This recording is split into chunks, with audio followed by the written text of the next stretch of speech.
A student's overview of the Ageless wisdom was carefully compiled from the following books by Alice A. Bailey. A Treatise on Cosmic Fire. Esoteric Psychology, Volumes 1 and 2. Esoteric Healing. Esoteric Astrology. The Rays and the Initiations. Students are encouraged to download the free PDF version of this overview by following the link in the video's description, or to order a printed copy at cost from thebookpatch.com, but are advised to read the original, unabridged books in order to gain deeper insight into the ageless wisdom. Students are also invited to join our online study group at facebook.com/groups/students of the ageless wisdom. Chapter 69: The Rays and the Initiations. It dawns on the initiate, as he proceeds from one initiation to another, that each time he moves forward on the path or penetrates into the heart of the mysteries in company with those who are as he is, who share with him the same point in evolution, and who are working with him towards the same goal, that he is not alone, that it is a joint effort that is being made. This is in fact the keynote of an ashram, conditioning its formation. It is composed of disciples and initiates at various stages of initiate unfoldment who have arrived at their point of ashramic consciousness together, and who will proceed together until they arrive at that complete liberation which comes when the cosmic physical plane drops below the threshold of consciousness or of sensitive awareness and no longer holds any point of interest for the initiate. Have carefully in mind, therefore, the fact of group initiation, and forego the process of considered thought anent your preparation for initiation. Some groups are being prepared for initiation in which the following factors control, as far as the individual is concerned. 1. A group of men and women whose souls are on some one ray are gathered together subjectively by a master on the same ray, for group training. 2. Opportunity is given to such people to contact on the physical plane some of those who are thus subjectively linked, and thus mutually convey a sense of group solidarity. The subjective relationship is assured by an objective contact. Recognition is therefore a preliminary test of initiation, and this should be remembered. 3. Such people thus being trained and related are, from the angle of the initiation to be taken, at the same point in evolution. They are taking the same initiation and are being subjected to the same tests and difficulties. These tests and difficulties are due to the fact of the personality ray which may be, and usually is, quite different to the soul ray. It is the personality ray which works to prevent contact, to mislead in recognition, to retard progress and to misinterpret information. As long as a disciple in training is focused in his personality, group initiation will not be possible for him. His recognition of co-aspirants will be fleeting and rapidly disturbed by the critical lower mind, and a wall of doubt forms, created by the personality, and the group members, will be thrown up and prevent a united moving forward through the door of initiation. 4. Group initiation cannot be achieved by a group in training until the members, as a group, have developed their particular spiritual enterprise. It is the law of the spirit that the disciple must appear before the initiator empty-handed, but that in group formation the group members unitedly contribute something to the enrichment of the ashram. This may take the form of some considered project in line with the plan, whereby they testify to their comprehension of that plan and demonstrate to the initiate company in which they find themselves, and those senior disciples to whose contact they are to be admitted, that they have already proven their fitness for acceptance and have proven it along the line of service. It has to be a group enterprise, a group service and a group contribution. The specific contribution of the individual does not appear. This thought of group initiation must be remembered, for it will color all that I shall seek to convey to your minds and will hasten the day of your own acceptance. No one is admitted, through the processes of initiation, into the ashram of the Christ, the hierarchy, until such time as he is beginning to think and live in terms of group relationships and group activities. Some well-meaning aspirants interpret the group idea as the instruction to them that they should make an effort to form groups, their own group or groups. This is not the idea as it is presented in the Aquarian Age, so close today. It was the mode of approach during the Piscean Age, now past. Today, the entire approach is totally different. No man today is expected to stand at the center of his little world and work to become a focal point for a group. His task now is to discover the group of aspirants with which he should affiliate himself and with whom he must travel upon the path of initiation, a very different matter and a far more difficult one. End of page 351. An ashram has in it disciples and initiates at all points of evolutionary development and of all grades and degrees.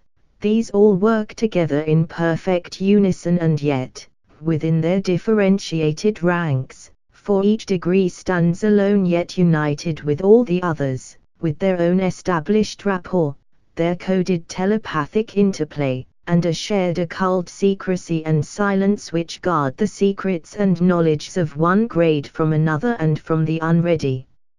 Similarly, when an aspirant, seeking upon the physical plane to find those who will share with him the mystery of his next immediate step or demonstrated expansion, discovers his own group, he will find that it has in it those who have not reached his particular point of wisdom and those also who have already left him far behind. He will be drawn into a vortex of force and a field of service simultaneously. Ponder on this statement. He will learn, therefore, the lessons required by one who is to work in an ashram and will know how to handle himself with those who may not yet share with him the secrets which he already knows, and with those who have penetrated deeper into the mysteries than he has. The entering of the two doors of initiation. It is of course obvious to you that the use of the word door is purely symbolic. The interpretation given to the word by the ordinary esoteric student and the orthodox theosophist is that of a point of entry, and the significance of it to him is that it offers an opportunity to pass to new experience and fresh revelation, much of which is regarded by him as due reward for discipline and aspiration. That is largely an interpretation based on wishful thinking and is of quite secondary importance. The door of initiation.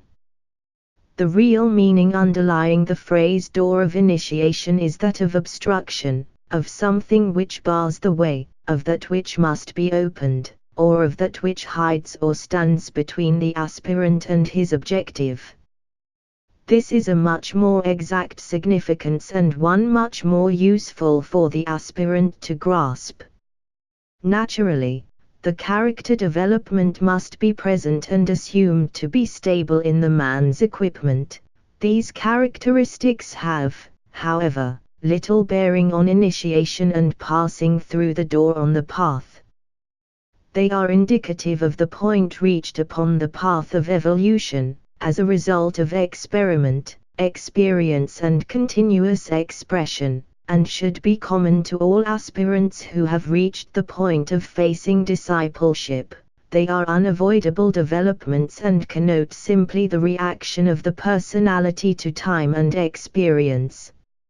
It is eternally true that no one may pass through this door unless these character indications are developed, but that is due to the fact that the aspirant has progressed to a certain stage of unfoldment and automatically now has a measure of self-control, of mental understanding and of purity. This door of initiation is connected with the great problem of what HPB calls the mystery of electricity. The door is itself an electrical phenomenon essentially. Having said this, even if you do not understand my meaning, you can, however, grasp the possibility that, being electrical in nature, it can easily present an obstructing force, a repelling energy to the approach of the aspirant. This is the correct way to look at it. It is only when the electrical energy of which the door is constituted and that of which the man is constructed at any particular time synchronize and vibrate in unison that the aspirant can pass through to greater light. This gives you a somewhat new and rather abstruse definition of initiation. Nevertheless, as science arrives at a better understanding of the human being as an electrical unit of power and light, and of his triple mechanism as created of three aspects of electricity, a true comprehension of the significance of initiation will eventuate. The three fires of which all things are made are electrical in nature and, speaking symbolically, it is only when fire by friction is dominated by solar fire that the first four initiations can be taken, culminating in the fifth initiation in which these two fires are subordinated to electric fire emanating from the monad and giving a new revelation. This monadic process begins at the third initiation. It might be added that the third initiation, culminating in the transfiguration, is taken on the three higher levels of the mental plane, and that it is therefore upon the fourth level of the mental plane that the aspirant first of all stands before the door, seeking initiation. That electrical unit or phenomenon of electricity which we call the fourth kingdom in nature, on this fourth subplane of the mental plane esoterically ejects the unit of electricity which is ready to be absorbed by the higher form of electricity. Fire by friction dies out and solar fire takes its place, and the relationship between the two higher forms of electricity becomes established. It is solar fire which forms and likewise guards the door of initiation for the first four initiations. It is the electrical fire which forms the door of initiation for those initiations which guard the way to the higher evolution. End of page 352. The door to the way of the higher evolution. I write not for those initiates who have taken the third initiation, whose personality is soul-dominated and who walk ever in the light. It will therefore be obvious that there is relatively little that I can say at this point which will be comprehensible, as far as the true meaning goes, to you who have not as yet achieved that state. The key to your understanding lies in the realization that our 7 planes are only the 7 subplanes of the cosmic physical plane, and that all that now transpires in the life of the initiate simply releases him from physical experience, technically physical, even on the atmic, monadic and logoic planes, into that vortex of force which we know and understand as love, or onto the cosmic astral plane. The note, the quality and the influence of the cosmic astral plane is love, the higher correspondence of emotion as experienced upon the astral plane of the planetary or solar manifestation. It is therefore to be realized that the hierarchy is definitely under the impact of energies emanating from the cosmic astral plane, whilst Shambhala reacts to influences coming from the cosmic mental plane. The related stream of energy can therefore be seen to be from 1. The cosmic astral plane. 2. The solar Buddhic plane, reflected in our planetary Buddhic plane. 3. The astral plane, the plane of glamour in the three worlds. In relation to the mind, you have 1. The cosmic mental plane. 2. The solar atmic plane, reflected in our planetary atmic plane. 3. The mental plane, the plane of illusion. All influences and energies, therefore, which are prevalent in our planetary existence, flow through and create the four above-mentioned planes and thus determine the nature of the evolutionary process at any given time in the three worlds. The three lower planes of our seven planes are, from the angle of the esotericist, the equally unprincipled dense cosmic substance. The mark or indication of the true initiate is the transfer of his life and his point of identification from unprincipled substance and substantial forms to principled substance and etheric forms. The tendency of the occult student to think ever in terms of spiritual abstraction can, and often does, militate against a grasp of the truth and presents a false picture to the intelligence. The facts which I have just emphasized have much to do with the nature of the higher initiations. I would ask you to remember this. The third initiation, therefore, releases the initiate from the planes of unprincipled substance, the lower subplanes of the cosmic physical plane, whilst the next two initiations make it possible for him to work with intelligence and love on the two lower levels of the cosmic etheric plane, the Buddhic and the Atmic, the planes of spiritual love and intelligent will. The way of the higher evolution leads through the monadic and logoic planes, the two highest levels of the cosmic physical plane. When the four planes of the cosmic etheric plane are completely mastered and under occult direction, the initiate is faced with the seven paths and with the choice to tread one or other of them.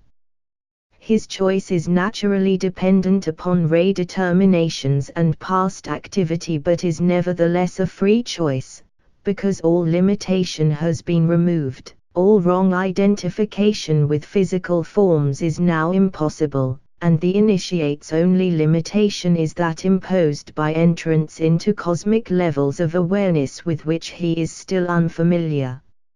Therefore, continually bear in mind that the highest spiritual attainment upon and within the seven planes of our recognized planetary life is entirely conditioned by the fact that they are the seven subplanes of the cosmic physical plane and are composed of the three dense physical planes, our three worlds of human evolution, and the four cosmic etheric planes, the four levels of so-called spiritual development. These are conditioned by three forces and four energies. I have emphasized this by constant repetition on account of the great importance the recognition of these facts will play in any grasp you may achieve anent the way of the higher evolution. End of page 353.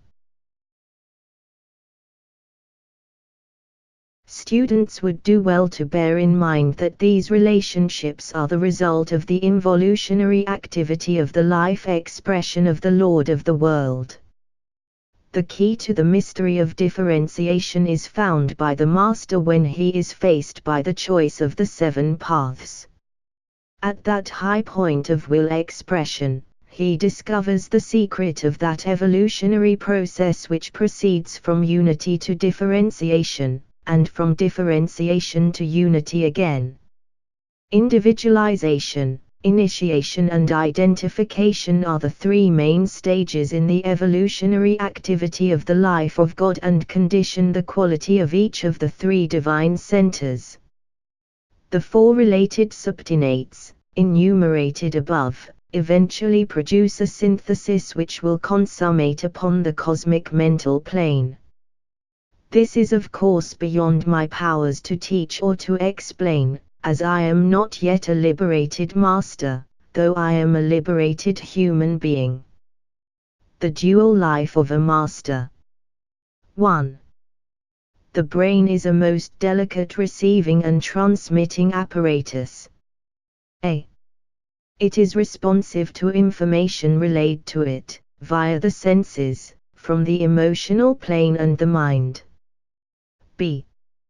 Through its medium the personal lower self becomes aware of its environment, of the nature of its desires, and of its mental peculiarities, as well as of the emotional states and the thoughts of the people contacted in the environment. 2. The brain is largely conditioned by the endocrine system, and this far more than the endocrinologists would care to admit. A. It is powerfully conditioned by three major glands which are found in close relation to the brain substance. These are the pituitary body, the pineal gland and the carotid gland.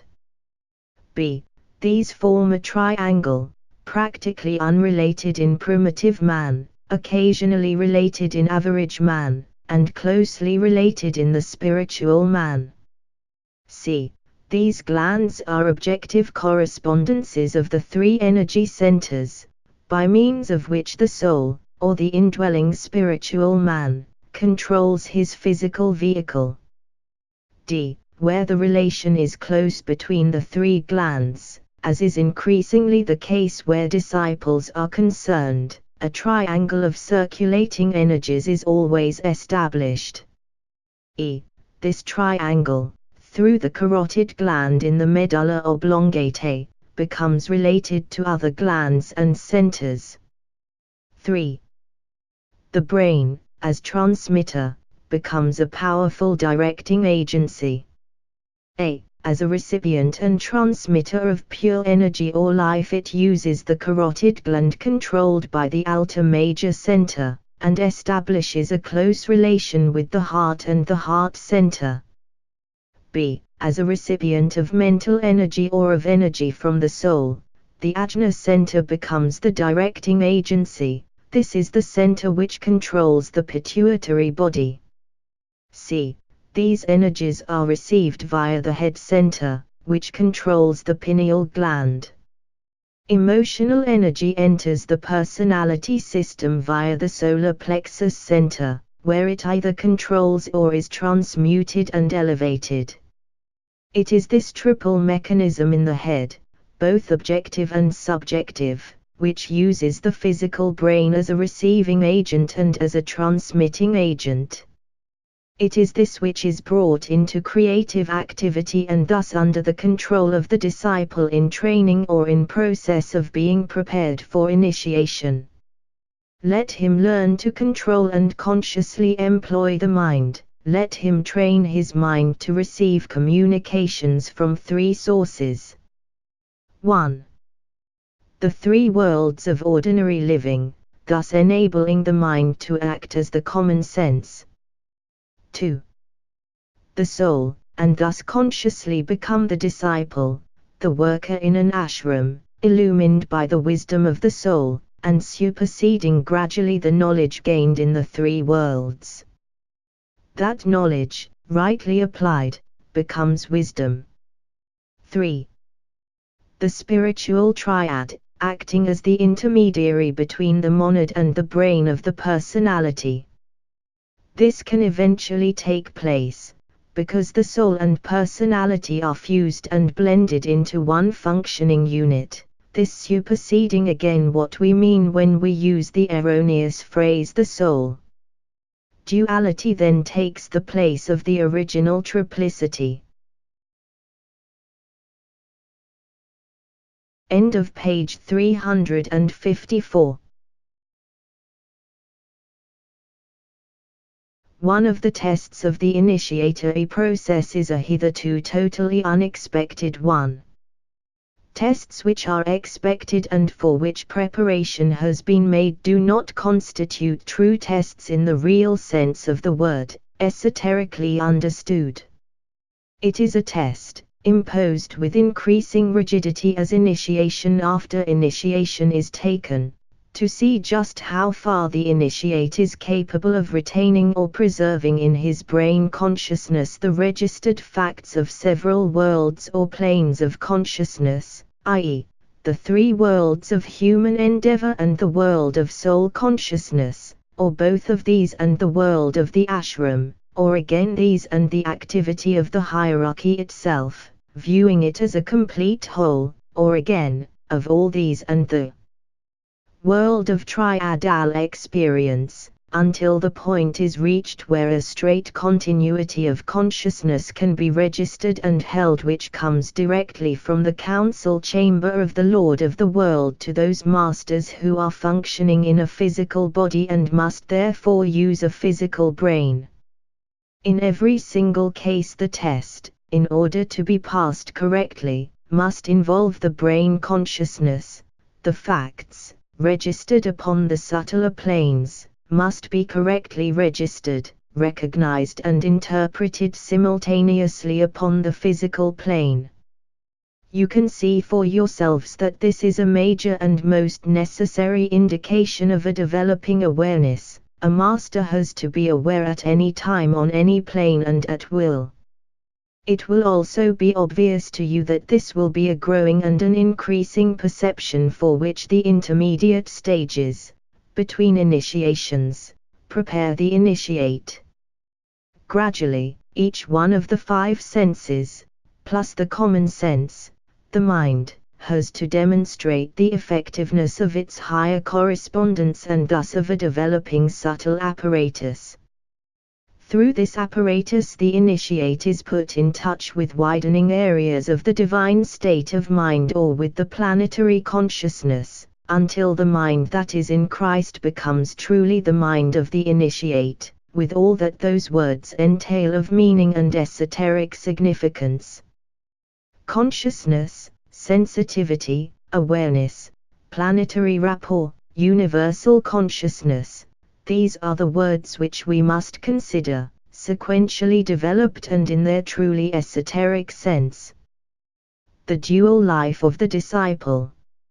I have divided this theme into two parts, owing to the fact that the dualism displayed by a master and that demonstrated by a disciple are not identical or one and the same thing at advancing points of distinction.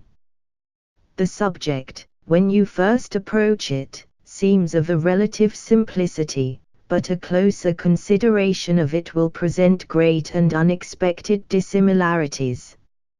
In connection with the dual life of the disciple, the factors involved are the threefold personality, with an awakening or onlooking consciousness centered or focused in the brain, the soul which seems at first the ultimate goal of attainment but is later seen as simply a system or collection of fusing spiritual attributes, and the lowest aspect of the spiritual triad, the abstract mind. The disciple feels that, if he can attain the immediate and fused consciousness of the three, he has attained. He realizes also that this involves the construction of the antakarana. All these factors, for one who has just been admitted to the path of discipleship and who is just finding his place within an ashram, seem an adequately difficult undertaking and one that engrosses every power which he possesses. This, for the time being, is true and, until the third initiation, these objectives, their conscious fusion, plus a recognition of the divine planes of awareness to which they all admit him, indicate the disciple's task and keep him fully occupied. To the recognitions entailed he has to add a growing capacity to work on the levels of consciousness involved, remembering always that a plane and a state of consciousness are synonymous terms, and that he is making progress, becoming aware, building the antakarana, training as a hierarchical worker within an ashram, familiarizing himself with new and opening spiritual environments, widening his horizon, stabilizing himself upon the path, and living upon the physical plane the life of an intelligent man within the world of men. At first, his registration of that which is sensed or seen upon the subtler planes or the soul plane is slow. It takes time for contacts and for knowledge gained to penetrate from the higher levels to his physical brain. This fact, when he discovers it, tends to upset his time awareness, and the first step is therefore taken on the path of timelessness, speaking symbolically. He gains also the capacity to work with greater rapidity and mental coordination than does the average intelligent man. In this way he learns the limitations of time as a brain condition, and learns also how to offset it and to work in such a way that he does more within a set time limit than is possible to the average man, no matter how ardently he may pursue the effort. The overcoming of time and the demonstration of spiritual speed are indications that the dual life of discipleship is superseding the integrated life of the personality, though leading in its turn to a still greater synthesis and higher integration. End of page 355. The dual life which all disciples lead produces also a rapidity of mental interpretation which is essential to the sane registration of the phenomenal life of the various higher planes and states of consciousness. Forget not that all our planes are subplanes of the cosmic physical plane, and are therefore phenomenal in nature. As they are contacted and recorded and the knowledge is transmitted to the physical brain, via the mind, there must always accompany them a true interpretation and a correct recognition of things as they are. It is here that the non-disciple and the psychic go wrong, for their interpretation is almost always fundamentally in error, and it takes time, coming within that cycle of limitation, intelligently to interpret and truly register what the perceiving consciousness has contacted. When the time factor no longer controls, the interpretations registered by the brain are infallibly correct. I have here given you a major piece of information. The dual existence of the Master. I would have you note here the difference between the two headings. I refer in one place to the dual life of the disciple but in another to the dual existence of the Master. That distinction is deliberate and intentional. The disciple lives in the three worlds and, until the third initiation, he demonstrates his livingness strictly in relation to the soul and the personality, and therefore strictly to the phenomenal world and to the various levels of the dense cosmic physical plane. The Master functions on the plane of being and demonstrates the fact that he eternally is, that he exists as a divine aspect upon the formless levels of the cosmic etheric planes. This is a very different matter to the life of the disciple and to which little attention has been paid. Existence, being, essential life, dynamic energy, electric fire are all of them distinctive of the higher initiations. They produce basic distinctions between their constitution and mode of life expression and that of those who live, who are in process of becoming, who express quality, and who fuse and blend solar fire and fire by friction.